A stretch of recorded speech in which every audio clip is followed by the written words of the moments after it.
Bueno, yo creo que ya estaremos en directo. Hola, hola, hola. Hola a todos, ¿qué tal?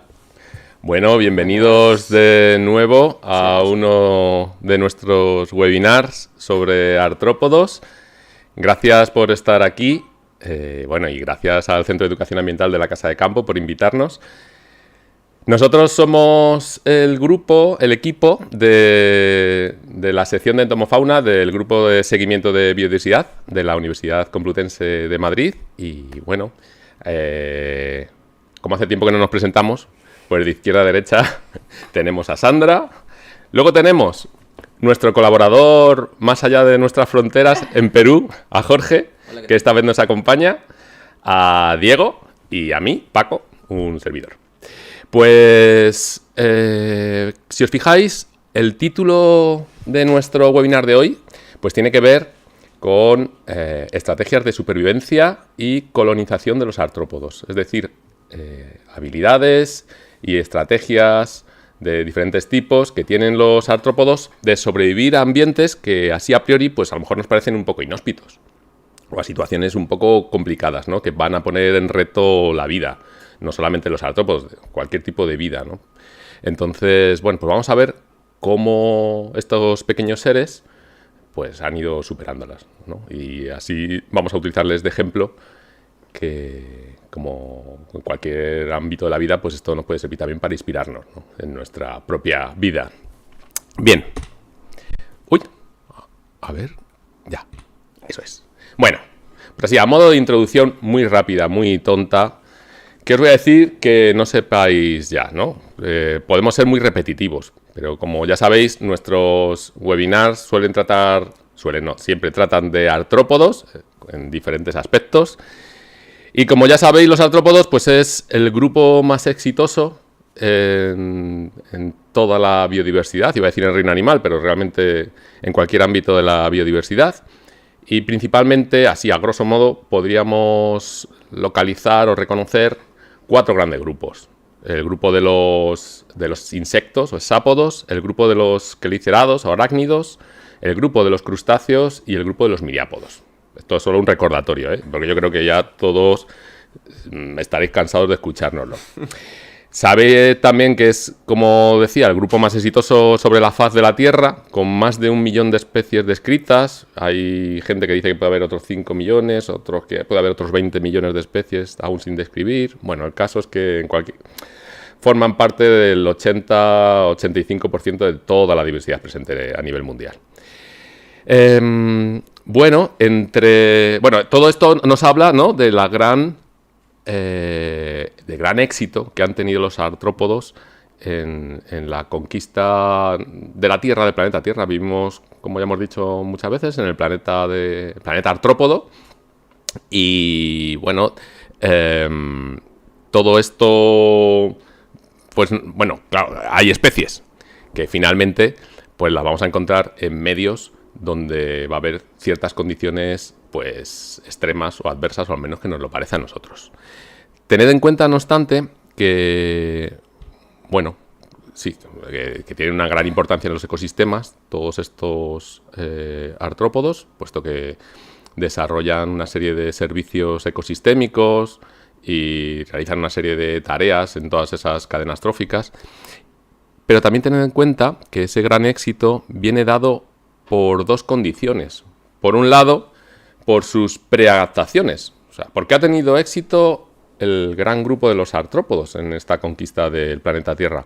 Pues básicamente porque ya estaban de fábrica, ya venían preadaptados. Por ejemplo, hay algunos caracteres como la presencia de una cutícula impermeabilizadora y resistente, que es un exoesqueleto al fin y al cabo, o la presencia de unos apéndices que luego han podido modificar a su gusto o a sus necesidades, ¿no?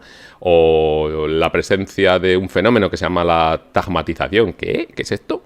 Pues es la división del cuerpo en zonas, ¿no? Cabeza, tronco, abdomen, etcétera, que es básicamente una repartición de tareas. Pues todo eso es una preadaptación que han tenido los artrópodos que ha facilitado pues el desarrollo de ciertas adaptaciones posteriores a estos medios extremos o a cualquier ámbito bueno, a cualquier ecosistema, ¿no? A cualquier clima, medio, etcétera. Dentro de estas adaptaciones, pues a lo mejor, teniendo en cuenta que ya teníamos una preadaptación que era el desarrollo de apéndices, pues las adaptaciones ya son más concretas, como por ejemplo la modificación estructural de esos apéndices para ciertas funciones o lo que pudiera ser, o la cutícula, por ejemplo, que era una preadaptación, se adapta posteriormente a desarrollar, pues, o a incorporar ciertas moléculas que pueden facilitar la resistencia a calor, a frío, etcétera, o etcétera, etcétera, ¿no? ¿Entendéis, no? O sea, es decir, que tenemos ya de fábrica una serie de caracteres que va a facilitar que estos bichos sean tan exitosos, pero luego, pues esa versatilidad y flexibilidad de los artrópodos, debido a la gran cantidad de especies, hace que algunas especies, pues, puedan sobrevivir en estos medios extremos. Y estos medios extremos, o ambientes extremos, ¿qué son? Bueno, a todos nos viene a la cabeza que un ambiente extremo, pues, podría ser, como humanos, ¿no? Como humanos, un ambiente extremo para nosotros, pues son básicamente los desiertos, ¿no? Hay desiertos de arena o de calor, diríamos, ¿no? Pero al mismo tiempo podríamos contar con desiertos helados, ¿no? Sería lo mismo, pero a la inversa, ¿no? Unos por temperatura alta, otros por temperatura fría, pues podrían ser bastante inhóspitos, ¿no? También al mismo tiempo hay que contar con otros medios que pueden ser bastante complicados para vivir, que es la alta montaña. No solamente por el frío, sino también por la falta de oxígeno, etcétera. Otros medios también inhóspitos podrían ser también los fondos abisales del océano, que sufren una gran presión, ¿no? Por ejemplo, falta incluso de oxígeno, o bueno, o también cambios de temperatura. Ahora lo vamos a ver un poquitín con mayor detalle. Otros medios extremos podrían ser ambientes salinos o incluso intermareales, ¿no? Imaginaos, estamos acostumbrados a ir en verano a la playa y ver cómo lo graciosas que son las olas, ¿no? Dando así, subiendo, bajando, tal. Pero imaginaos un animal que vive justo ahí, ¿no? Que está todo el rato, boom, pa, pum, recibiendo, ¿no? Esa continua marejada, ¿no? Para arriba, para abajo, ¿no? Pues, y aún así hay artrópodos que prosperan en esos medios y que se han acostumbrado a sobrevivir a ese continuo a ese continuo toma y daca, ¿no? De las olas. Y por último también, pues vamos a considerar como ambiente extremo, pues cavernas y medios subterráneos, que también pues pueden tener algunos caracteres como los que vamos a ver ahora, por ejemplo, pues falta de oxígeno o incluso en algunos casos pues altas presiones, ¿no? Por ejemplo, temperaturas extremas. ¿Dónde vamos a soportar estas temperaturas extremas? Pues básicamente en los desiertos, ¿no? Ya sean temperaturas hacia arriba o hacia abajo, ¿no? Calor o frío. Y alta montaña y también, pues, bajas temperaturas a niveles abisales. Precisamente esa foto es una foto de las fosas hidrotermales, que son, bueno, ya lo explicará luego Jorge, pero básicamente son aperturas, son volcanes. Entonces, justo ahí, donde hay salida magmática o salida, bueno, hidrotermal, del tipo que sea, pues hace tan excesivo calor, que ahí no se puede vivir. Pero es que tampoco se puede vivir un poco más allá, porque hace un frío extremo. Entonces, bueno, pues tienen que buscar ahí un lugar intermedio para poder sobrevivir. Luego hay medios de alta salinidad, pues que también suponen un reto para animales que viven en ellos, como pueden ser, por ejemplo, lugares salinos, ¿no? Lagos salinos, pero también, aunque las fosas abisales con estas fuentes hidrotermales, digamos que se caracterizarían por tener bajas concentraciones de cloruro sódico, pero podrían tener otras altas concentraciones de otras sales. Entonces, esos también, por ejemplo, de sulfuro, ¿no? Eso también es complicado para muchos animales, ¿no? Altas presiones, como podrían ser, por ejemplo, las que se producen pues en esos fondos abisales o también en medios subterráneos. Zonas de radiación intensa, pues que suponen también un reto, por ejemplo, para nuestros propios genes, ¿no? Que pueden sufrir mutaciones.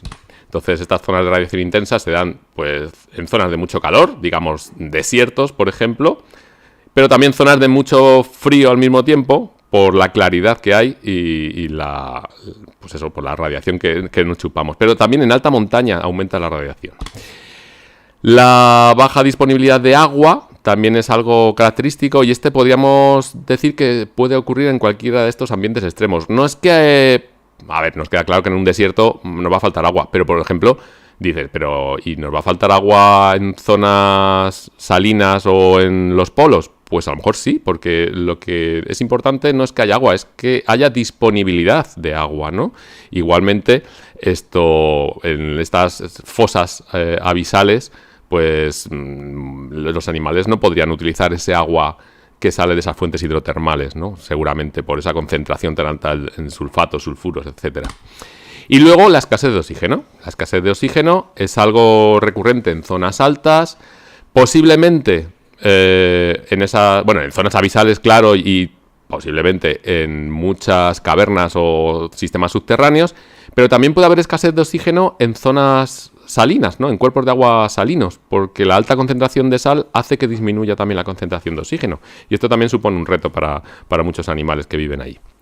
Os ha quedado más o menos claro, ¿no? Vamos a echar una ojeada a estos 6-7 ambientes extremos y haremos un recorrido poniendo algunos ejemplos de algunos artrópodos, ¿vale? ¿Y cómo sobreviven estos animales a toda esta complejidad? Bueno, tened en cuenta que, como os he comentado ahora mismo, estos ambientes extremos son extremos desde el punto de vista humano. O sea, de hecho, tú coges a un animal que viva en ese ambiente y te lo traes aquí a lo que para nosotros es lo normativo, pues no sé cuánto podría sobrevivir. Tened en cuenta que muchas veces es nuestra percepción o nuestro punto de vista humano, lo que a nosotros nos parece extremo. Sí es cierto que en muchos de estos ambientes la vida sobrevive y para ella es un reto, ¿no?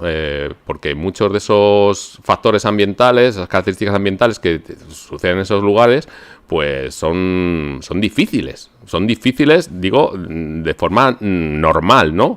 En condiciones habituales. Pero tened en cuenta que en muchas ocasiones, finalmente, lo de medios extremos es porque nos cuesta pensar que nosotros pudiéramos sobrevivir ahí, más que esos animales, que lo hacen y lo hacen de forma muy efectiva. No, ellos, como digo, si no viven ahí, no podrían vivir en otro lugar, ¿no? Bueno, para ello, pues tienen una serie de adaptaciones, como comentaba antes. Y las adaptaciones pueden ir desde adaptaciones, por ejemplo, morfológicas, ¿no? Pues utilizando la cutícula para evitar la pérdida de agua o, bueno, pues os la van a contar ellos, pero tened en cuenta que hay como 3 grandes adaptaciones, ¿no? Las morfológicas, las fisiológicas, por ejemplo, adelanto una para que os quede claro, que es el desarrollo, por ejemplo, de moléculas para evitar el daño por el frío o el daño por el calor, ¿vale? Y también comportamentales, es decir, de comportamiento. Pues desde agregaciones entre ellos a tener ciertos ciclos en ciertos momentos más favorables, etcétera, ¿vale? Esto se puede resumir de esta manera, o sea, para que os quede claro, adaptaciones de tipo morfológico, fisiológico, comportamental, otras, por ejemplo, pueden ser reproductivas, ¿no? Por ejemplo, el crear huevos que sean resistentes a diferentes factores ambientales, ¿vale? Bueno, más o menos os hacéis a la idea. Y a veces lo que es habitual es que no se da solo una adaptación, o nos fijamos solo en un tipo de adaptación, venga, morfológica. No, lo normal es que esas adaptaciones estén asociadas entre sí y se produzcan varias al mismo tiempo, ¿vale? El hecho de sufrir una modificación en la cutícula que hace que impidas la pérdida de agua, hace al mismo tiempo a lo mejor que pues que tengas un tipo de comportamiento pues para recoger el agua de otra manera, ¿no? O para compensar esa pérdida posible de agua y también que desarrolles algún tipo de, no sé, estructura, artilugio molecular, lo que queráis, para retener ese agua de alguna manera. O sea que normalmente vienen todas juntas.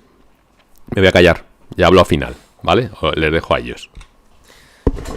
Bueno, pues ahora pasamos a relatar una serie de ejemplos de estos artrópodos y sus adaptaciones a los medios extremos. Jorge y yo hablaremos primero de aquellos artrópodos que necesitan esas adaptaciones para vivir permanentemente en esos lugares extremos y luego Sandra nos contará un poco aquellos bichos, aquellas adaptaciones necesarias para hacer frente a los cambios. Entonces, pues empezamos primero con los desiertos, ¿no? Las zonas áridas. nos viene a la cabeza África, ¿no? Los grandes y conocidos desiertos del Sáhara, por ejemplo, o del Namib. Y comenzamos con una de mis especies favoritas, ¿no? La hormiga plateada del Sáhara, el nombre científico Cataglyphis bombicina. Y fijaos en que tiene de especial que está recubierta como por un manto plateado, ¿no? Son quetas, son pelitos de color plateado que usan para reflejar la radiación del sol y así poder aguantar hasta temperaturas pues incluso superiores, ¿no? Por encima de los 50 grados centígrados. También tienen otras características morfológicas como patas muy elevadas y comportamentales, como que salir ¿no? a la hora de cazar, porque estas son cazadoras, pues evitar las horas centrales del día, aunque bueno, es difícil en el desierto, ¿no? Si al final te tienes que alimentar, pues vas a tener que recorrer esa arena caliente. Precisamente corren mucho para evitar calentarse y con esas patas largas pues también se pueden alejar, ¿no? el cuerpo del suelo. Y bueno, pues tampoco nos tenemos que ir muy lejos para ver estas características, porque precisamente en la península ibérica tenemos ejemplos de estas hormigas, que de hecho comúnmente las llamamos hormigas del desierto. En la península ibérica tenemos varias especies del género Cataglyphis. Y fijaos, ¿no? Esta es una que podemos encontrar aquí mismo. Está muy, muy distribuida por toda la península. Patas largas, el cuerpo queda muy elevado respecto al suelo. Y la vamos a poder ver en las horas centrales del día, porque precisamente están adaptadas al calor, cazando o recogiendo bichos que han muerto por el calor. Un ejemplo muy, muy interesante.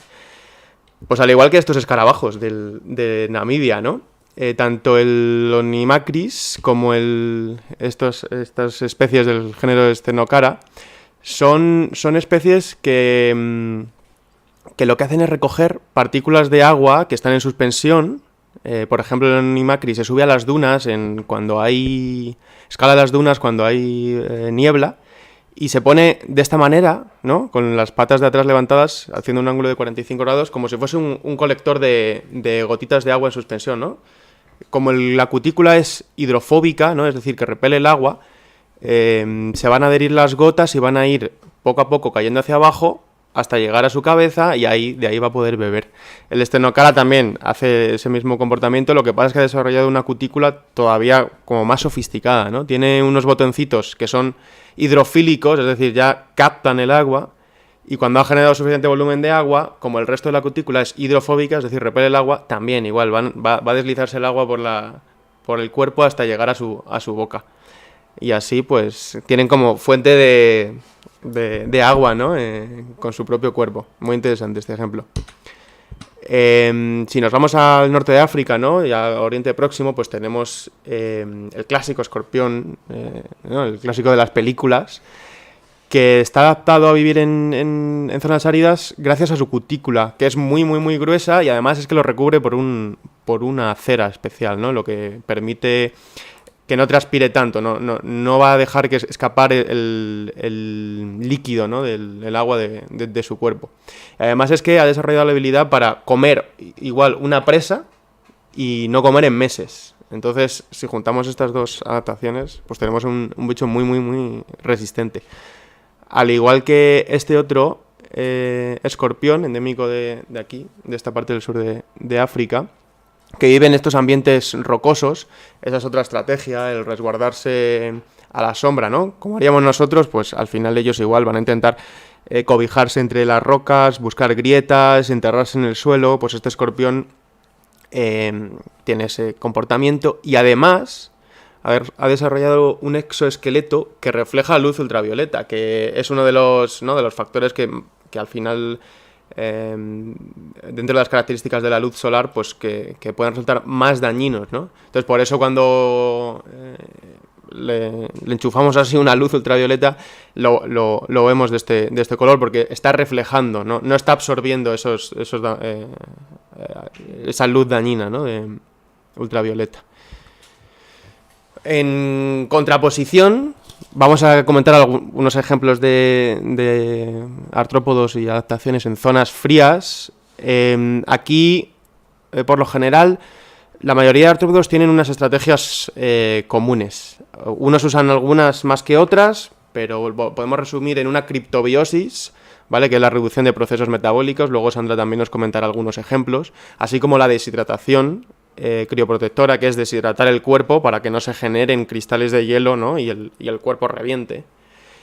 Como decía Paco también, uso de moléculas como proteínas o azúcares que sirven como anticongelantes.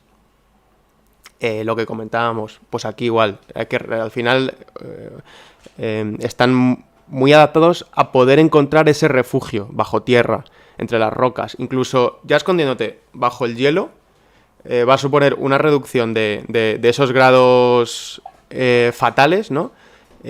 Para poder sobrevivir.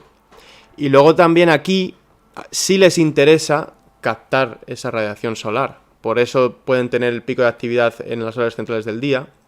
Cutículas oscuras, ¿no? Para concentrar esa radiación.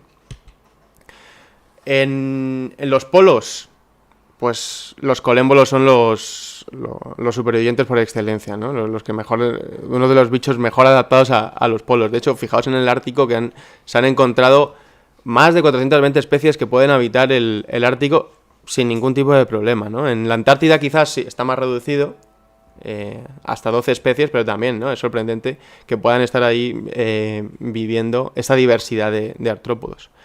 Nada, os traía algún ejemplito como Megaforura ártica, ya con los nombres también van señalando estas capacidades, ¿no? De adaptación.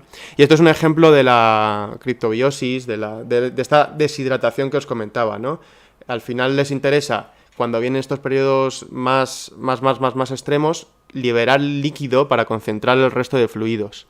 Entonces se quedan como secos, pero no significa la muerte para ellos, sino un estado de latencia, ¿no? Luego Sandra nos contará también algún otro ejemplo.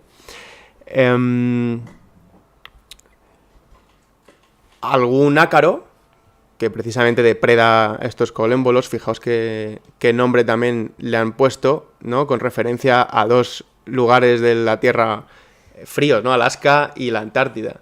No, estos son endémicos de las Islas Malvinas, que también concentran un gran número de otras especies, ¿no? De artrópodos adaptados al frío.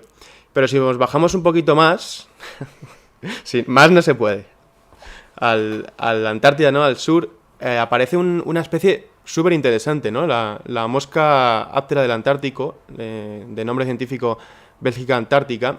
El nombre se lo pusieron en referencia a la expedición belga a la Antártida, una de las primeras que fue importante, ¿no? Porque se quedaron allí a pasar el invierno, tuvieron oportunidad de recolectar muchos datos, entre ellos pues está la fauna de allí y esta mosquita que luego pues el biólogo que la describió le puso ese nombre, ¿no? En honor a la expedición. Y aquí tenemos la hembra y el macho, son ápteras, además. Esa es otra característica que les permite sobrevivir. Al ser ápteras no tienen que enfrentarse a las posibles corrientes de aire que las pueden trasladar a lugares todavía más inhóspitos si cabe, ¿no? Donde perecerían. Entonces son totalmente terrestres y además se las considera los animales terrestres que más grandes, ¿no? Y como únicos animales terrestres que pueden permanecer en el polo sur. Tenemos otros animales que sí podemos encontrar, ¿no? Pero generalmente o llegan o no están permanentemente viviendo aquí. Estos sí. Otras de las adaptaciones, pues las moléculas, ¿no? Las proteínas que les permiten generar sustancias anticongelantes para que su hemolinfa, ¿no? Que es la sangre de los insectos, no se congele. Y luego además la hembra es capaz de poner la puesta de huevos en una membrana también con características anticongelantes para que los huevos se mantengan en temperatura óptima y cuando salgan, ¿no? Cuando eclosionen, las larvas se pueden alimentar también de esta membrana proteica. Buenos supervivientes a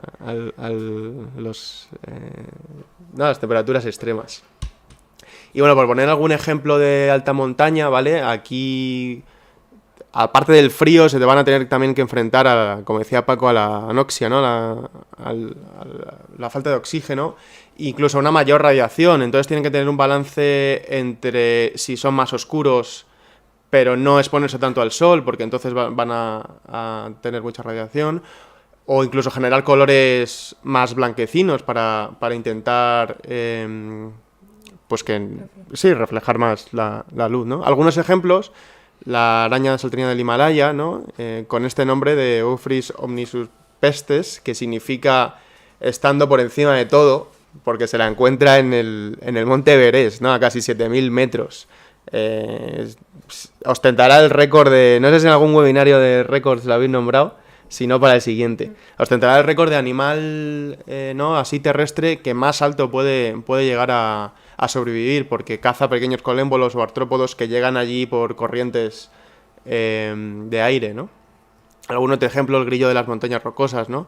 No es un grillo como tal, es otro orden de insectos, pero pues está adaptado también a cobijarse entre las rocas, entre el hielo, encuentra pequeños resquicios donde la temperatura no es tan extrema, entonces está todo el rato buscando esos huequitos donde refugiarse, aparearse, ¿no? Ejemplos interesantes también, que son relativamente comunes: la mosca de la nieve, son moscas ápteras, y luego las mal llamadas moscas de los glaciares, porque realmente son también colémbolos, que se las puede ver como tapizando la nieve, ¿no? O en los glaciares. Entonces es un fenómeno bastante curioso. Y bueno, por hacer referencia a nuestras queridas mariposas, hemos traído aquí la Apolo, ¿no? La Parnassus Apolo, pero pues puede haber muchos más ejemplos de mariposas adaptadas a la montaña. De hecho, si nos ponemos a pensar, hay un montón de especies que solo las vamos a encontrar en la montaña.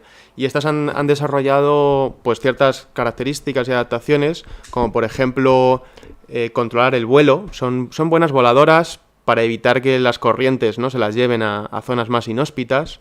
Luego también sincronizan sus ciclos de vida con el de las especies nutricias de plantas, ¿no? Para que al eclosionar los huevos, las larvas, justo en ese momento puedan encontrar la comida en las épocas favorables. Las orugas y las pupas también son buenas. Esa fase, ¿no? del ciclo de los insectos es una fase que puede encontrar adaptaciones para resistir el frío. De hecho, la pupa como tal es un buen ejemplo de un estado de latencia donde puede resistir condiciones más adversas, ¿no?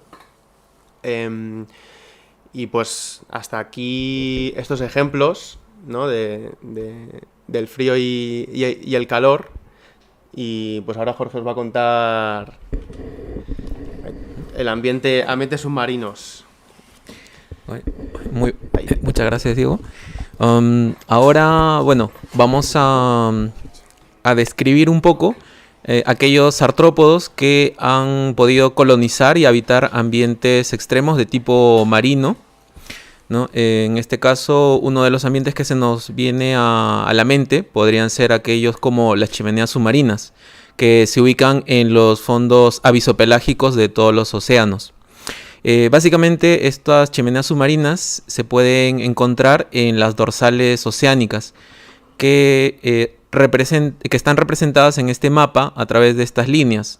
Estas dorsales oceánicas básicamente son los plegamientos que se dan cuando la roca fundida del manto emerge y comienza a quebrar, a replegar la corteza, y se van formando estos volcanes submarinos, ¿no? Que se conocen como chimeneas submarinas.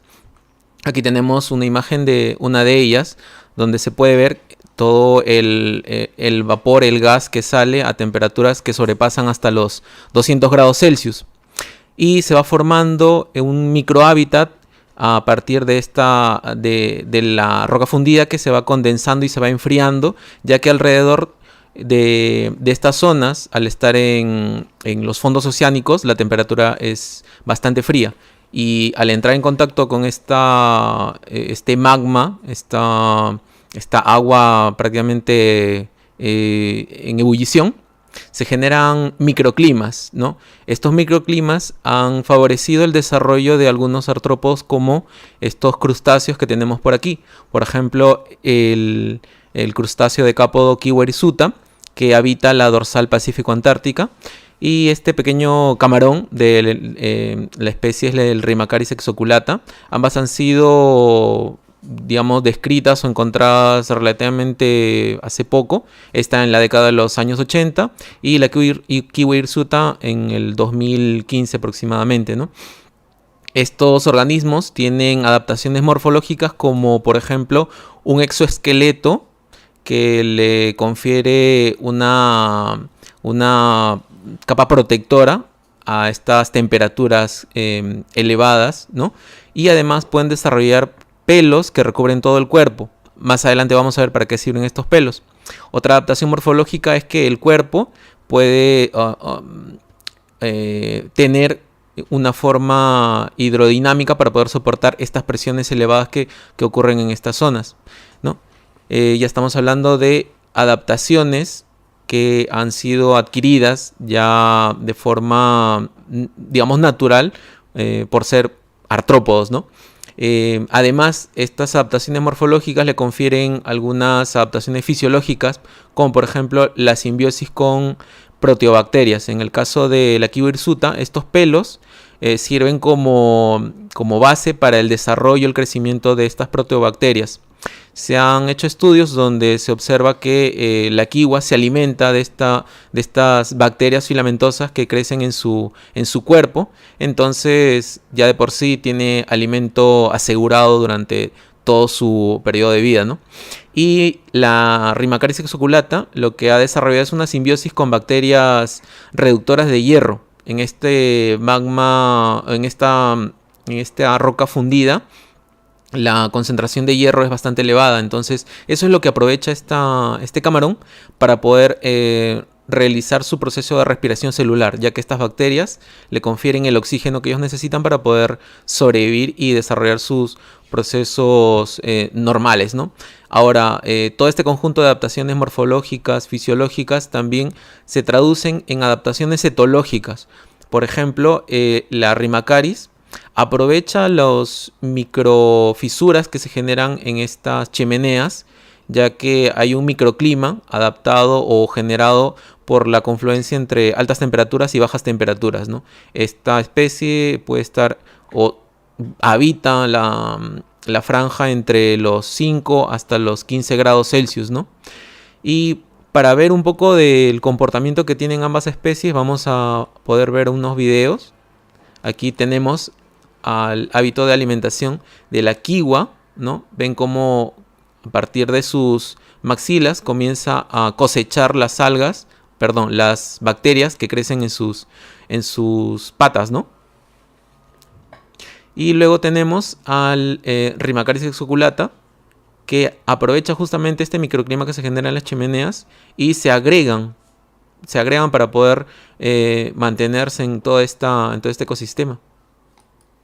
Ahora pasamos a otro tipo de ambiente marino. Esta vez vamos a hablar de los océanos, que vendrían a ser las zonas epipelágicas, ¿no? del mar, ¿no? Ya todos conocemos, ¿no? el océano. Vemos que aparentemente no hay condiciones extremas que podamos encontrar aquí. Sí, pero si nos vamos mar adentro, vamos a ver que la radiación solar es muy elevada, ¿no? No hay superficies que reflejen de forma positiva esa radiación. Entonces cualquier organismo que pueda estar ahí las va a recibir al 100%, ¿no? Además, el flujo de las mareas, el oleaje permanente también es otro factor que siempre está presente.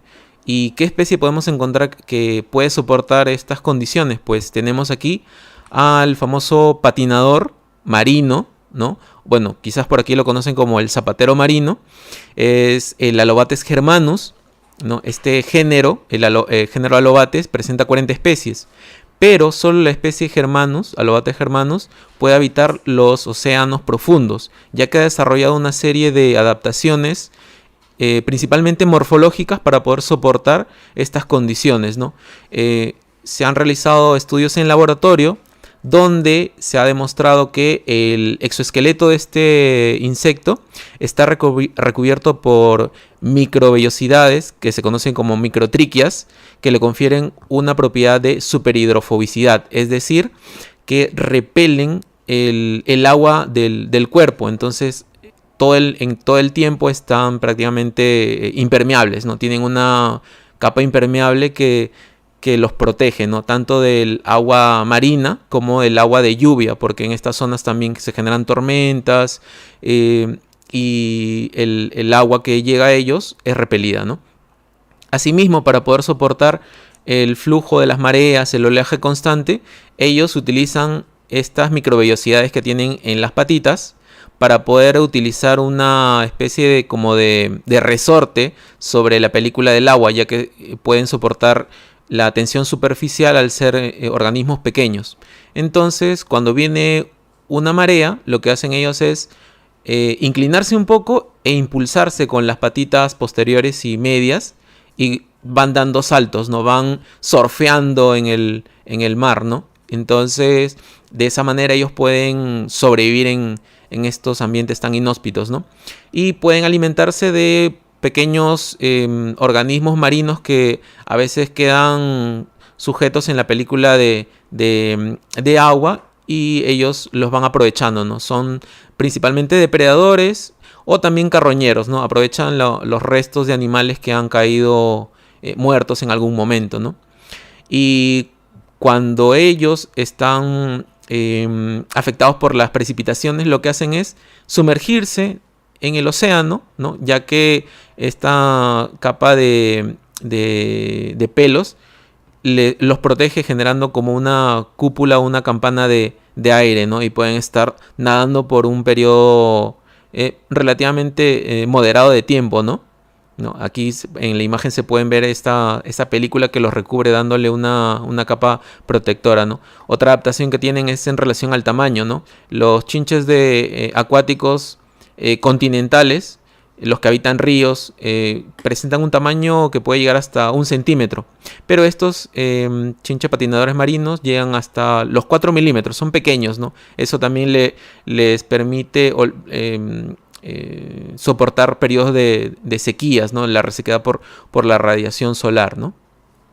Y ahora pasamos a ver en el continente qué tipo de ambientes acuáticos extremos podemos encontrar. Ya se ha mencionado, por ejemplo, las salinas, que son ambientes que están en las zonas litorales de los mares, ¿no? Que básicamente se caracterizan porque presentan una elevada concentración de sales, ¿no? Luego, dentro del continente también encontramos lagos hipersalinos. Se considera un lago hipersalino aquel que presenta una concentración de sales mayor a 40 gramos por litro. Entonces ya con eso nos damos una idea de qué tan salados son, ¿no? Y como un ejemplo podemos hablar del lago Mono, que se encuentra en Estados Unidos, en la región de, bueno, en California más o menos, ¿no? Y como verán, es un lago relativamente pequeño, no menos de 10 hectáreas. Y como ven aquí, este islote que está al medio es básicamente acúmulo de sal, ¿no? Aquí la profundidad es muy baja, es muy rasa, menos de 1 metro de profundidad. Y el agua que llega a este lugar básicamente es por precipitaciones, ¿no? Ya que es un lago endorreico, es decir, no tiene aportantes, ¿no? Entonces, con eso ya hace que la concentración de sales sea muy elevada, ¿no? Pero ante esta situación hay algunos organismos que se han adaptado para poder vivir en estas zonas. Principalmente son 2 invertebrados, en este caso la Artemia mónica, que lleva el nombre porque es una especie de artemia endémica de esta laguna, ¿no? Podemos ver aquí al espécimen hembra y al macho. El macho generalmente tiene estas adaptaciones en las antenas a manera de ganchos para poder sujetar a la hembra y realizar la cópula, ¿no? Y justamente es en este proceso de reproducción donde ellos han implementado una técnica, una adaptación que sería la osmobiosis, que es un tipo particular de criptobiosis donde se generan estos pequeños quistes, ¿no? Que pueden soportar periodos de sequía y salinidad extremos, ¿no? Una vez que el medio puede mejorar, estos quistes eclosionan en larvas del tipo nauplio y evolucionan hasta convertirse en nuestras artemias tan conocidas. Quizás por ahí algunas los han visto en algún centro de mascotas, ya que ellos son los famosos monitos de agua o dragones de agua, ¿no? Entonces, como verán, esas bolitas pequeñas son los quistes de estas artemias, ¿no? Que soportan periodos de sequía permanente, no tienen proteínas para poder soportar o desarrollar esa adaptación. Otro invertebrado conocido o endémico de esta zona es la Ephidra ians, que es una mosca, básicamente, en general es una mosquita, que ha desarrollado adaptaciones como una respiración de tipo metaumnéustica, es decir, que respira a través de un sifón. Todo el cuerpo está sumergido en esta laguna salina, pero para realizar el intercambio gaseoso, respirar, utiliza el sifón que lo expone al medio, ¿no? ¿Y cuál es el mecanismo que asegura que soporte esta concentración de sales? Es que presentan proteínas osmorreguladoras, ¿no? Ellas controlan el flujo de solutos intracelulares, es decir, dentro del organismo, con los solutos extracelulares, es decir, las sales que hay en el medio. De esa forma ellos van regulando la concentración de iones que pueden soportar en el cuerpo. Luego ellos evolucionan o se completan el desarrollo a través de la metamorfosis, ¿no? Y el adulto ya es una mosca per se, pero aquí podemos ver otro tipo de adaptación. Las moscas adultas presentan también una hiperhidrofobicidad, es decir, su cuerpo está rodeado de microtriquias que le confieren esta capa protectora, ya que los adultos se sumergen al lago para poder alimentarse de unas microalgas que se desarrollan en esta laguna, ¿no? Son unas algas de tipo cianobacterias, ¿no? Entonces la mosquita se puede alimentar ahí y también puede ovipositar cuando la hembra ya está, digamos, lista para dejar descendencia. Y otro dato curioso es que en ciertas épocas del año estas efidras son cosechadas por nativos de la zona, ya que hay una comida típica que se conoce como kutsabi, viene del indio, y es como una especie de aperitivo en estas zonas, ¿no? Entonces estamos viendo que hay propiedades, digamos, de importancia para el hombre, ¿no? Serán saladitos como las pipas. Exacto, sí, exactamente, son como las pipas, pero en insecto. Luego vamos a ver ahora los ambientes subterráneos que también encontramos en el continente. En este caso podemos hablar de las cavernas de Velebit, que se ubican en Croacia. No, estas cavernas básicamente se encuentran en una meseta que tiene origen kárstico, es decir, la formación geológica predominante es a partir de rocas calcáreas, ¿no? Las rocas calcáreas tienden a ser fácilmente erosionables por procesos eólicos o incluso hídricos. Entonces se forman estas cavernas, ¿no? Estas cavernas que por lo menos que pueden llegar hasta más de 1,5 kilómetros de profundidad. Entonces ahí ya estamos viendo que no va a llegar la luz solar, el agua también es un recurso bastante limitado, la temperatura también puede ser elevada, etcétera, ¿no?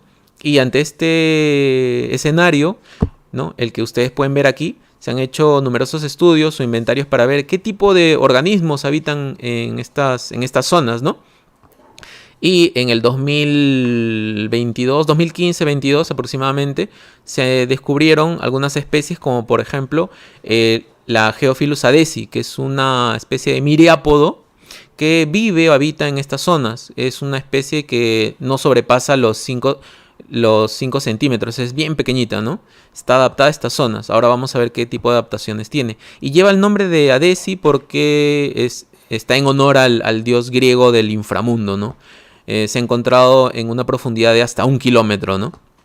Luego tenemos una adaptación muy característica de este grupo, que es la anoftalmia, ¿no? ¿Qué es la anoftalmia en los invertebrados? Es la desaparición o reducción de los ojitos, ¿no? ¿Y por qué desaparecen los ojos? Como ya les había mencionado, al no haber luz solar, el ambiente es totalmente oscuro, entonces no necesitan la presencia de ojos, ya que no pueden ver, ¿no?, a sus presas. Ante eso, han desarrollado estructuras especializadas como las antenas, que tienen estos pelos sensoriales para poder moverse y cazar a las presas, ¿no? Otras especies que se caracterizan por la noftalmia son este pseudoescorpión del género Neobiosium y esta araña de la familia Dysderidae. Ambas aún no han sido catalogadas como especies como tal, es decir, son especies nuevas, endémicas de estas cavernas, ¿no? Entonces también hay una importancia en cuanto a la conservación de estos ambientes, ¿no? O sea, si estos ambientes desaparecen, estas especies obviamente también desaparecen, ¿no?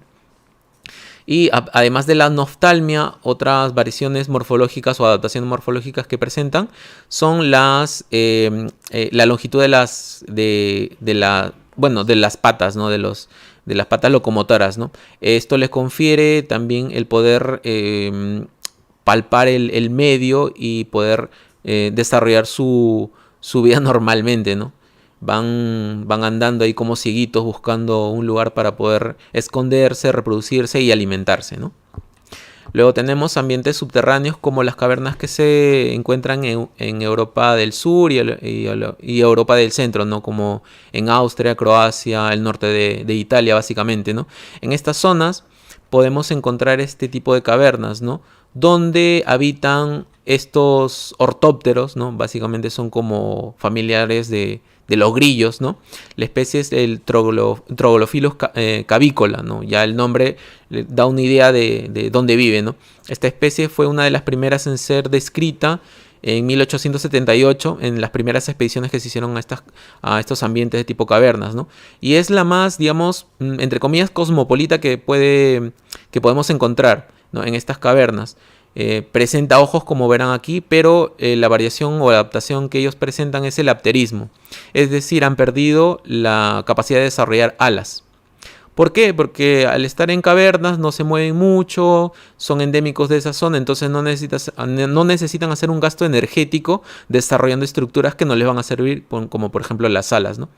Pero desarrollan las patitas y las antenas para poder palpar el medio y encontrar su alimento, en este caso unos musgos o briófitos que se desarrollan en estas cavernas, ¿no? Y además presentan algunas adaptaciones, bueno, en cuanto a la reproducción, algunos también presentan proteínas que confiere una protección al momento de dejar las posturas, los huevos, ¿no? Y yendo un poco más, por ejemplo, en la península ibérica y las Islas Baleares se han hecho inventarios de diversidad de invertebrados que pueden habitar ambientes subterráneos, ¿no? En este trabajo del 2022 nos resume esa diversidad, ¿no? Podemos encontrar alrededor de 1.364 especies en 4 filas. Como ustedes pueden ver, apreciar, el filón de los artrópodos es el que presenta más del 80% de esta diversidad con más de 1.200 especies, ¿no? Y dentro de los artrópodos son los insectos los que han podido diversificarse más, pero a su vez son endémicos de determinadas zonas, ¿no? Algunas de esas especies han sido catalogadas como en peligro porque solamente habitan en una caverna en particular, ¿no? Y bueno, hasta aquí mi participación. Ahora entra Sandra. Bueno, muchas gracias. A ver, entonces, hemos estado viendo pues esos ambientes extremos, ¿no? Nos ha explicado Diego, esas zonas, digamos, de frío-calor, nos ha explicado Jorge, digamos, medios marinos, medios salinos, zonas de cuevas, ¿no? Pero vamos a hablar ahora un poquito más en nuestras regiones, ¿no? Tampoco hay que irnos tan lejos para ver, ¿no? Esas adaptaciones que os ha ido explicando a Paco, ¿no? De lo que de las adaptaciones que han tenido los artrópodos en general, ¿no?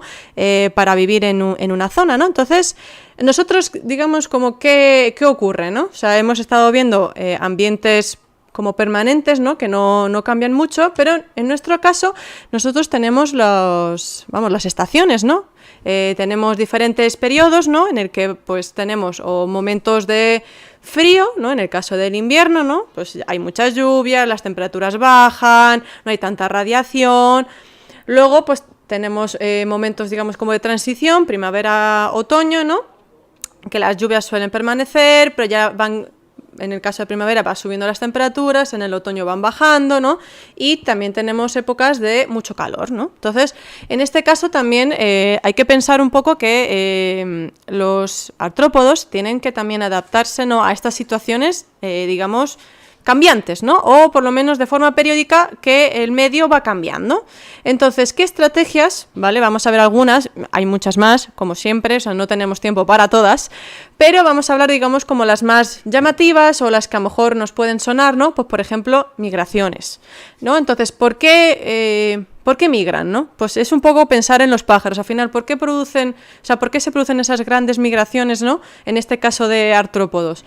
Por la falta de alimento, me refiero, pues por ejemplo, imaginaros, en invierno todo se colapsa, ¿no? Se llena de nieve, no hay comida, ¿no? No hay plantas. Entonces, pues, una alternativa es, pues, oye, aquí hace frío, ¿para qué vamos a estar aquí? Si está mucho mejor en el Sáhara, con el calorcito, con toda la comida que hay ahí, vámonos para allá. Entonces, pues, migran, cuando, digamos, las épocas desfavorables, me refiero a Europa, pues van a migrar. Muchas veces lo que ocurre, por ejemplo, seguramente las vanesas de los cardos habremos visto un montón. Claro, cuando usan el estrecho de Gibraltar, pasan por aquí, ¿no? Para irse a África. De hecho, mira, esto ya es un poco publicidad. No os voy a decir el dato de cuántos kilómetros recorren. Tenéis que ver un vídeo que hicimos ya hace mucho, yo creo que del récord Guinness. A ver si alguno es capaz de apuntarnos en los comentarios, me refiero ya en diferido, a ver cuántos kilómetros recorre una vanesa, que ya os digo yo que es de las que más kilómetros recorre, ¿no? Y no tanto la mariposa monarca, la que vemos siempre en los documentales, pero bueno, ha sido mala suerte de que no está en Hollywood. Y entonces, pues eso, tener en cuenta que los animales van a migrar porque necesitan, o por falta de recursos, o necesitan ciertos recursos, ¿no? Pues en este caso comida, o pues hace mucho frío, a mí esto no me gusta, me voy, ¿no? Entonces, pues aquí tenemos varios ejemplos, hay muchísimos más, ¿vale? Simplemente, pues aquí os traigo algunos artrópodos, en este caso insectos, pues por ejemplo la vanesa de los cardos, tenemos aquí a un odonato, ¿vale? A la Anax epifiger, que le llaman emperador vagabundo, ¿vale? Que también es de África, ¿vale? Del centro-sur de África, y lo mismo, hace migraciones, pues cuando después de las lluvias salen, ponen la puesta, salen y entonces van a ir subiendo, ¿vale? Y van a ir colonizando, ¿vale? Europa, ¿vale? A ver, es verdad que se suelen quedar más en la cuenca mediterránea porque al final necesitan calor, ¿vale? O sea, son ahí, les gusta el calorcito, pero no tanto como puede hacer en África, ¿no? Entonces, pues van a hacer esas migraciones. O en el caso, pues de este sírfido, ¿vale? Estas moscas polinizadoras, el Episirphus balteatus, que también se han visto muchos estudios, ¿vale? Porque es verdad que al final las moscas tienen tan mala fama que en general, pues no hay muchos estudios con ellas, pero se vio que hacen también migraciones norte-sur, por ejemplo en Inglaterra, por eso, por las condiciones climatológicas adversas. Entonces van a ir haciendo esos movimientos para buscar sitios mejores, ¿no? Entonces, ¡ay! Ya se han ido, ya han migrado. Ya migraron. Y bueno, siempre hablamos de migraciones de, digamos, artrópodos voladores, ¿no? En este caso os he puesto ejemplos de insectos, pero también pensar un poco que en los ambientes marinos, pues que también hacen migraciones, ¿vale? Entonces, por ejemplo, aquí os traigo el centollo, muy conocido en Navidades, que no lo comemos, que hace también migraciones estacionales, pues que, por ejemplo, cuando hace mucho frío, ellos están en las, digamos, zonas como más profundas, y cuando ya hace mucho frío van a ir subiendo a las zonas más litorales, más someras, ¿no? Pues Purocopos, también ellos les gusta la playa, irse de vacaciones, ¿no? Entonces, pues les gusta el calorcito. Y cuando ya empieza, me refiero, el verano luego, ¿no? En nuestro caso, pues ellos van a ir más al fondo, me refiero, porque ya hace demasiado calor, ¿vale? Entonces es un poco al revés que nosotros. Y de hecho es curioso porque también adaptan incluso su alimentación. En invierno, me refiero, cuando están en las zonas más costeras, se alimentan de equinodermos, de erizos, estrellas de mar, y cuando hace mucho calor van a ir emigrando, van a hacer esas migraciones hacia el fondo, ¿no? Y ahí se van a ir alimentando de moluscos, algas, lo que encuentren en los fondos marinos, ¿no? Y luego otro ejemplo, también como muy clásico, yo creo que este sí que lo conocemos, del zooplancton, ¿no? El zooplancton marino, que es, pues eso, un popurrí, me refiero, de artrópodos, ¿no? Al final, aquí hay muchos grupos que, lo mismo, cuando ya no hay comida, pues van a ir aprovechando esas corrientes marinas para buscar otras zonas, pues un poquito más favorables, donde haya a lo mejor más comida o donde el agua esté un poquito más calentita, ¿no? Entonces, pues, ¡ay! Lo mismo, se han vuelto a migrar. se han vuelto a migrar. Si es que el ambiente es muy cambiante. El ambiente es muy cambiante, hay que adaptarse. O sea, y entonces, pues bueno, ya dejemos las migraciones, vamos a hablar un poco, ya esto ya han ido comentando algunos compañeros, que en otra estrategia, ¿no?, que utilizan en este caso los artrópodos es esos estados como de inactividad, es decir, aprovechan, pues por ejemplo, la fase de larva, de pupa, de huevo, incluso en algunas especies los adultos, y digamos como que entran en unos estados de, como si pulsasen un botón de pausa y paran su, digamos, metabolismo, ¿vale? Y se quedan ahí como en estado de, digamos, de inactividad, de letargia, ¿vale? A ver, no es lo mismo diapausa que quiescencia. Diapausa está controlada por hormonas, ¿vale? Es decir, que por ejemplo, en este caso, yo qué sé, un mosquito, ¿no? Él empieza a notar que con la cantidad de luz, ya estamos en otoño, ya hay menos luz, entonces yo creo que ya va a empezar el momento, ¿no?, de irnos a dormir, entre comillas, ¿no? Entonces reciben una señal, esto es todo hormonal, ¿no? El cerebro de, hay que empezar a inactivarse, entonces ya, pues, hay procesos ahí, me refiero hormonales, ¿no? Entonces el bicho, digamos que se queda ahí como en pausa, ¿no? Mientras que la quiescencia, es decir, que es como que entra en una letargia, ¿vale? Y es lo que conocemos más como hibernación, ¿no? Que esto, bueno, ya algún compi ya lo ha dicho, ¿no? Que hay algunos escorpiones, por ejemplo, que pueden estar, me refiero, mucho tiempo sin comer. Incluso algunos he leído que pueden durante todo un año haberse comido solo un insecto, ¿vale? Es decir, que reducen tanto su metabolismo, se quedan ahí como medio apagadillos, pero si ven una presa, se tiran. O sea que, ojo, menuda técnica, ¿no? Y luego, pues, vamos a hablar de, imaginaros, o sea, es decir, que tenemos un término que se denomina anabiosis, que es decir, que van a ir reduciendo, ¿no?, ese metabolismo, esos procesos metabólicos para quedarse en esa fase de letargia, ¿vale? Es decir, como ahí apagaditos, ¿no?, como descansando, ¿no?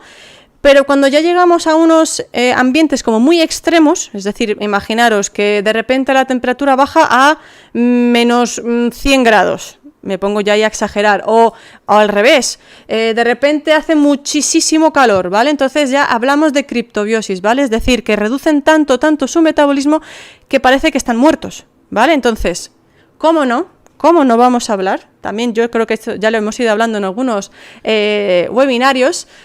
Hay que hablar de los tardígrados, que, vuelvo a puntualizar, no son como tal oficialmente artrópodos, ¿vale? O sea, actualmente los tienen como un grupo, digamos, aparte, ¿no? Pero digamos que son casi artrópodos, ¿vale? Y de hecho, bueno, con ellos se han hecho ya muchísimos experimentos, es decir, porque se ha visto que son capaces de aguantar temperaturas muy extremas, tanto por encima como por abajo, es decir, temperaturas muy frías, temperaturas muy cálidas, presiones muy altas, también con radiación les han enchufado y han sobrevivido, hasta incluso la NASA les ha enviado al vacío, o sea, ahí al espacio, y han sobrevivido. O sea, de hecho, lo que tiene, en este caso, estos procesos, me refiero de criptobiosis, es que producen como una especie de capa, una cutícula, ¿vale? Muy resistente, que se llama atún, ¿vale? No atún, no, sin la A, atún, que digamos como que le recubre todo el cuerpo del animal, ¿vale? Son proteínas ahí que producen ellos y que es ultra resistente. Entonces, en estos procesos, que además parece una pasa, la verdad, o sea, esto es lo mismo que esto, ¿eh? O sea, simplemente que ha reducido tanto, digamos, todo el agua que tenía en el cuerpo, ¿no? Entonces se queda en este estado de inactividad, ¿no? Esperando a que el ambiente pues vuelva a ser favorable. Y no solo ellos, ¿vale? También tenemos algunos, en este caso un quironómido, me refiero a un díptero, ¿no? Que hace algo parecido, ¿no? Este habita en África, ¿vale? Y entonces cuando las zonas acuáticas en las que vive, pues son charcas, se desecan, ¿vale? Y obviamente pues las temperaturas son tan altas, también entra como en ese estado de criptobiosis la larva, digamos que se deseca por completo, creo que se queda con un 2 o un 3% de agua corporal, ¿vale? O sea, es literalmente una pasa, esperando, me refiero a una época, me refiero un poquito más favorable, ¿no? Y otro ejemplo, que me parecían pues, muy curiosos, los huetas, que no sé si los conocéis, son ortópteros endémicos de Nueva Zelanda, son muy grandes, me refiero. De hecho, no sé si son los más grandes, los ortópteros más grandes, me refiero, que existen en el planeta. Obviamente son ápteros, si veis, o sea, como para que esto vuele. O sea, esto sería, vamos, casi un pájaro del tamaño. Y ellos lo mismo, en este caso es lo contrario a este quironómido, sino que en invierno son muy fríos, las temperaturas pueden bajar a muy por debajo del 0 y entonces entran ellos en esa fase de criptobiosis para aguantar ese invierno frío, ¿no? Y luego producen también este tun, ¿no? Esta cutícula, esta capa protectora, ¿no? Esperando a que llegue el veranito y el calorcito, ¿no? Luego, otra adaptación que tienen me refiero, vamos, otra técnica, ¿no? Otra estrategia para estos cambios, ¿no? Es un proceso que se llama ciclomorfosis, que es literalmente cambiar de forma, tanto el cuerpo o alguna parte o alguna estructura del organismo, ¿no? ¿Cómo no? Otra vez los tardígrados entran en juego, ¿no? Que pues, de hecho ya lo habíamos visto, ¿no? Que transforman su cuerpo, ¿no? Para esos ambientes, ¿no? Extremos, ¿no? Y en el caso de la Daphnia, pues se ha visto que, por ejemplo, en contacto con detergentes que pueden tener en el agua, ¿no? Pues que tienen una espina en la cabeza y ante ese estímulo externo raro que de repente detectan, pues la espina crece, ¿no? A modo de defensa de, uy, esto es un depredador, a lo mejor me come, ¿no? Entonces, pues como curiosidad, ¿no? De esta adaptación, o ya pues comportamental, pues un ejemplo así curioso es estas balsas de unas hormigas que cuando en su ecosistema hay inundaciones, pues las hormigas, en vez de salir todas despavoridas, ahí cada una para su lado, ¿no? Se arrejuntan, ¿vale? Obviamente hay que salvar a la reina y a todas las pupas y larvas, porque al final esto para el futuro, ellas solo piensan en el futuro, ¿no? Son muy altruistas, entonces pues crean estas balsitas, como veis, aquí tenemos a la líder, ahí en plan casi como el timón, diciendo pa'lante, chicas. Básicamente es otra estrategia, ¿no? De, pues, curiosa así de, oye, pues se nos ha inundado el hormiguero, hay que ir a otro sitio, ¿no? Vamos a crear estas balsas y ya tocaremos tierra, ¿no? En algún otro lado para seguir, ¿no? Creciendo el hormiguero. Y luego ya, pues por último, madre mía, ya qué hora es, ya estoy terminando. Entonces, a ver, ya hemos estado hablando de ambientes muy extremos, hemos estado hablando de ambientes, pues, que cambian, ¿no? Y obviamente pues tenemos que dejar nuestra cuñita un poco pues para reflexionar, ¿no? Que ya otro ambiente, ¿no? Sería ya el nuestro, ¿no? El que ya estamos creando con el tema de las ciudades, todas estas urbes, ¿no? Y pues un poco de lo típico de esta idea, ¿no? Como que siempre estamos teniendo de que los insectos, ¿no? Bueno, en general los artrópodos pues son molestos, están aquí invadiéndonos, ¿no? Pero como veis, hay algunos que ya con tanto contacto que ha tenido con nosotros, pues ya están adquiriendo adaptaciones, ¿no? A nuestros medios, ¿no? Pues por ejemplo, lo típico de, no, pues hay cucarachas, hay que echar ahí pesticidas para que se las carguen y tal. Como veis, ya muchas veces lo que estamos haciendo incluso es favorecer que surja alguna mutación en alguna población y que esa mutación se vaya extendiendo y que se vuelvan todo rato resistentes a ciertos productos químicos, ¿no? Que bueno, he puesto aquí los ejemplos como más llamativos o los que más conocemos, ¿no? Que es de la langosta del desierto esta africana, la Schistocerca gregaria, esas grandes masas, ¿no? Cuando ya adquiere esa forma de enjambre, que pues obviamente es un gran problemón, ¿no? Porque todo lo que pillan lo han arrasado, ¿no? O en nuestro caso, pues las cucarachas que siempre pues nos dan como ese asco, ¿no? Y molestan y son repulsivas, entonces pues también se ha visto que ya se están haciendo resistentes, ¿no? Incluso últimamente también se está utilizando radiación, ¿no? Para estas especies plaga, para hacerlas estériles. Pero, pues como siempre, hay algunas que ya se están resistiendo, ¿no? Entonces, por ejemplo, aquí la mosca de la fruta, la Ceratitis capitata, creo que llega a aguantar radiaciones de 64.000 unidades, pero es que estos bracónidos aguantan incluso más, 100.000 unidades de radiación. Me refiero. Entonces, como veis, poquito a poco, por mucho que nosotros queramos, tenemos que vivir con los artrópodos, sí o sí. Y, oye, se me olvidaba alguien. ¿Qué os pensabais? ¿Que no iba a hablar de los tardígrados? Hombre, yo creo que de este herbovinar lo importante, los tardígrados van a sobrevivir a todo, chicos. Fuera artrópodos. ¡Fuera artrópodos! Tardígrado, ¿no? Chicos, los tardígrados son el futuro. Adaptaciones de tardígrados, o sea, son el futuro, chicos. Yo no digo nada. Y bueno. Bueno, venga. Pues para terminar, que vamos un poco justos de tiempo, voy a dar unos breves apuntes sobre qué nos renta a nosotros conocer esto, ¿no? Y el estudio de estos animales. Tened en cuenta que dentro del ámbito de la zoología hay como dos grandes vertientes de estudios, ¿no? Está el estudio de la evolución, de cuáles son las relaciones entre los animales, y por otro lado el estudio de la adaptación. Son, digamos, las dos grandes escuelas dentro de zoología. Entonces, en este caso, la mayor parte de los estudios referidos a todos estos organismos de climas o ambientes extremos, pues tienen que ver con el estudio de la adaptación, ¿no? Y ver cómo estos animales sobreviven en esas circunstancias.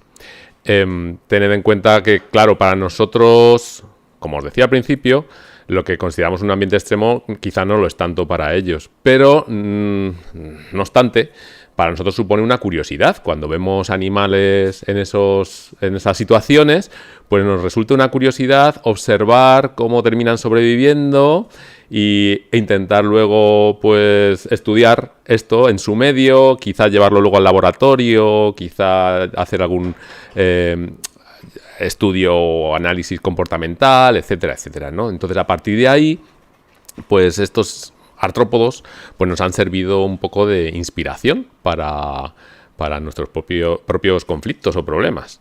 Entonces, os he traído unos breves apuntes sobre algunas situaciones o algunos tipos de estudios que se han realizado pues a partir del conocimiento de estos artrópodos.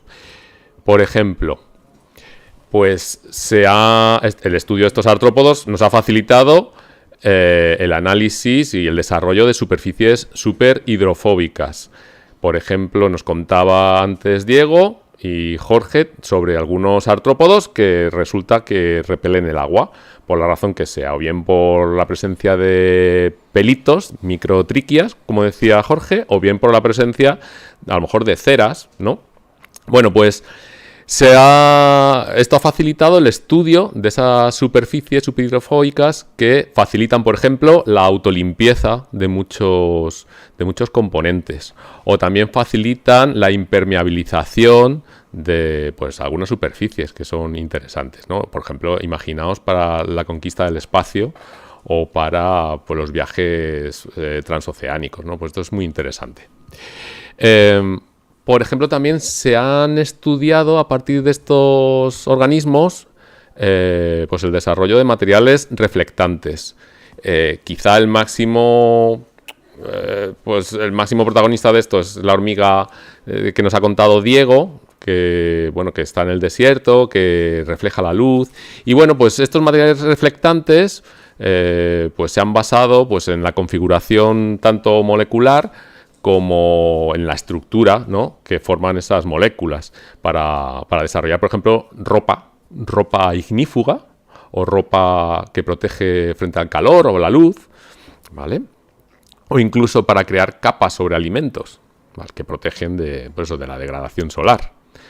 También ha facilitado el estudio de chismes, aparatos, no sé cómo llamarlo, drones, ¿no?, dentro de lo que se conoce como biomimética, ¿no? Aquellos robots que copian a los seres vivos. En este caso, pues ahí tenemos una especie de dron terrestre que, fijaos las patas, ¿os recuerda una araña? Pues sí, es que básicamente se llama así, lo llaman dron araña o robot araña. Pues imita el movimiento de los apéndices de estos bichejos en medios rocosos, ¿no?, o incluso en el desierto. Porque, a ver, ¿qué uso le podríamos dar? ¿Qué os parece? ¿Podemos enviar, por ejemplo, en un ambiente hostil tipo Marte, algún bichejo de estos así, en vez de un carromato con ruedas que se nos queda trancado? Pues sí, como podéis imaginar, pues es para el uso de sistemas sensoriales o sistemas de captación de datos pues en medios rocosos o que van a imitar a estos seres vivos que utilizan o que viven en esos medios rocosos, ¿no? Por ejemplo, también se han desarrollado moléculas anticongelantes que, pues observando que muchos insectos pues se enfrían y luego, o sea, se congelan y luego se descongelan como si no pasara nada, se ha visto que pues tienen una serie de azúcares o alcoholes en la sangre y eso se ha imitado y se utiliza, por ejemplo, pues para cubrir desde aeronaves para que no capten hielo, ¿no? En cualquier avión, ¿no? Los aviones pues no se cubren de hielo en general, ¿no? Y pues básicamente es por algunas de estas propiedades anticongelantes. Pues se ha estudiado también el uso de algunas moléculas que imitan a las de estos artrópodos. También para la alimentación, ¿vale? Se han utilizado moléculas anticongelantes basadas en artrópodos. El desarrollo de sensores avanzados, tened en cuenta que muchos de estos organismos que viven en medios extremos, pues al final son muy sensibles a cambios muy ligeros, pues por ejemplo, en la salinidad, en la presión, en las temperaturas. Bueno, pues nos hemos basado en ellos para desarrollar sistemas, tanto de visión como olfatómetros, como, bueno, diversos, que nos pueden ayudar, pues a monitorizar los medios y ver, pues esos ligeros cambios que pueden suceder, ¿no? Que aparentemente no nos damos cuenta, pero que pueden ser bastante importantes. Y por último, pues el estudio del cambio climático. Es decir, el estudio habitual de estos organismos en estos medios extremos, pues nos va a dar una idea de cómo sería la situación en un futuro, no sé, distópico. O no tanto, quizá, o no tanto, qué podría pasar en el futuro con algunos organismos, cómo podrían sobrevivir estos a unas situaciones sobrellevadas y también, de alguna manera, pues nos da lugar a la conservación de estos organismos y de estos sistemas tan peculiares. Bueno, en conclusión, ¿qué hemos visto? Artrópodos y tardígrados, que tienen ciertas preadaptaciones como artrópodos o resultantes de ese proceso de artropodización, que han desembocado en adaptaciones a estos medios extremos que tienen unas características ambientales para nosotros pues no habituales, ¿no?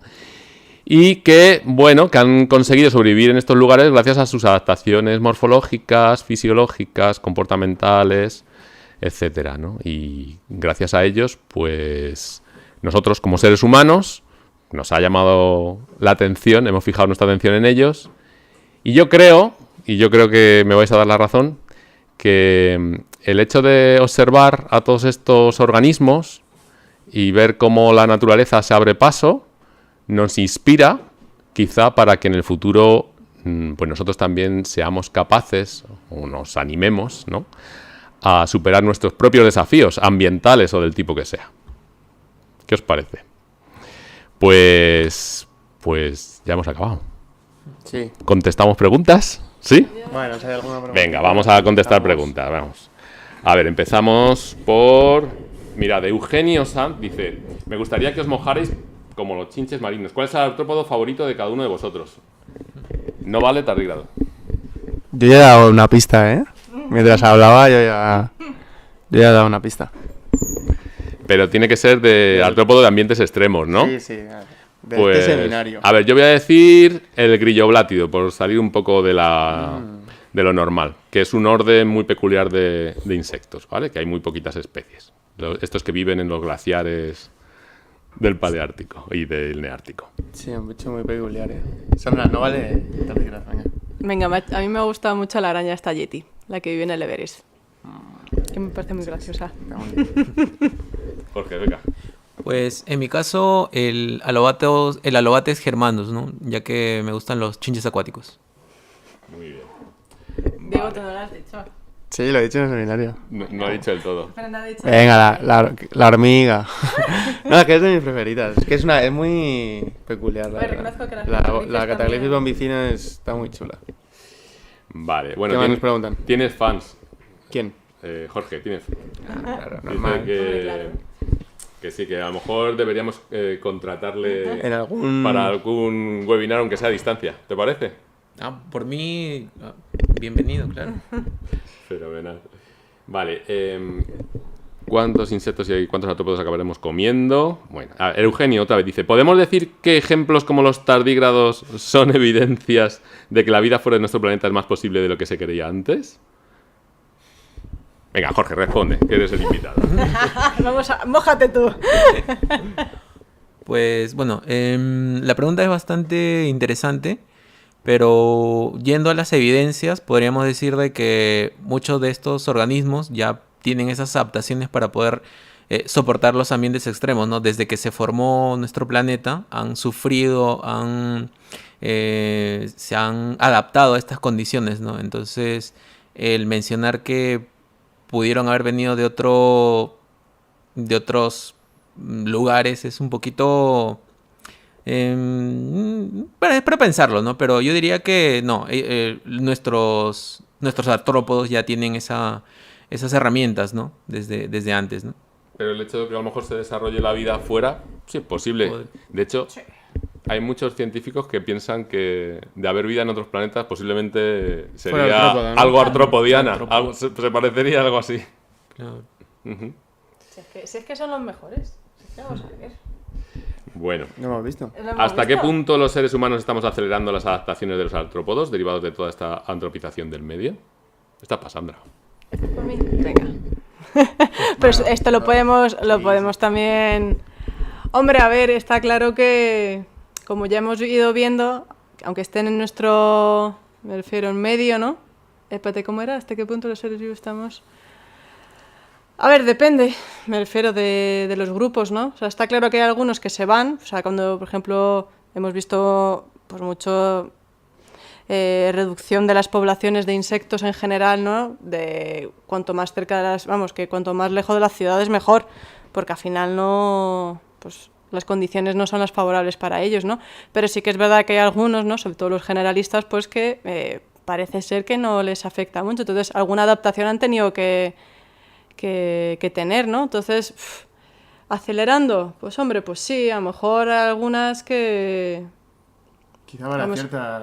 Para ciertos grupos yo creo que ¿no? sí, me Ciertos grupos refiero. que se puedan O te adaptas o mueres. adaptar. Claro. Ujú. Es el caso de los insectos como las cucarachas o los ortópteros como los saltamontes, ¿no? Sí se ha reportado que en periodos cortos han adquirido Muchos. mucha adaptación. Pueden soportar químicos como los DDT, ¿no? Que incluso han sido ya prohibidos justamente porque se favorecen a estos eventos, ¿no? Es una lucha constante entre los químicos y la evolución de los artrópodos, ¿no? Y se han ido adaptando, ¿no? Y aparentemente los artrópodos van ganando. Seguramente. Creo que no hemos entendido muy bien a Eugenio. Mira, decía Eugenio que no había dicho exactamente eso, que a lo mejor no lo hemos interpretado bien. Decía...